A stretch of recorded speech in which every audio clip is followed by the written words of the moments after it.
Jesse James is one of the most famous outlaws in American history, a name wrapped in myth, rebellion, and violence. But behind the legend was a life shaped by war, loss, and a country struggling to rebuild. Jesse Woodson James was born in 1847 in Missouri, a slave-holding border state torn apart during the Civil War. When the war broke out, Jesse was still a teenager, but he was quickly drawn into the violence. His older brother Frank joined the Confederate guerrilla fighters known as bushwhackers, and soon Jesse followed. They rode with brutal groups like Quantrill's raiders, men who carried out ambushes, raids, and revenge killings. The war hardened Jesse, teaching him skills with weapons, horses, and sudden violence. Skills he would later use as an outlaw. When the Civil War ended, Missouri didn't return to peace. Former Confederates like Jesse were seen as rebels, outsiders, and at times criminals. Many couldn't return to everyday life, so Jesse and Frank turned to robbery, first banks, then trains and stagecoaches. In 1866, Jesse James participated in what is often considered the first daylight bank robbery in U.S. history by an armed gang. It was bold, fast, and shocking, and newspapers took notice. But it wasn't just the crimes that made Jesse James famous. It was the storytelling.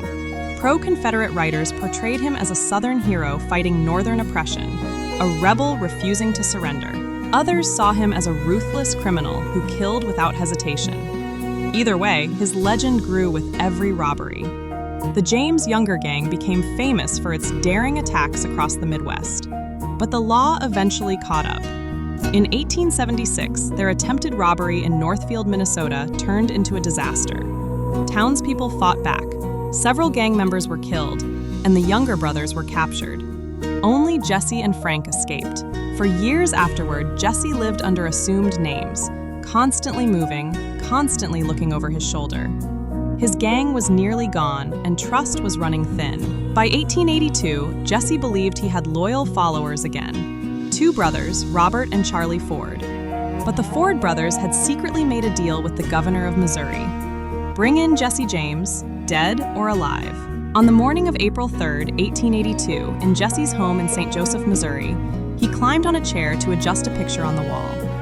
As he turned his back, Robert Ford drew his gun and shot Jesse in the back of the head.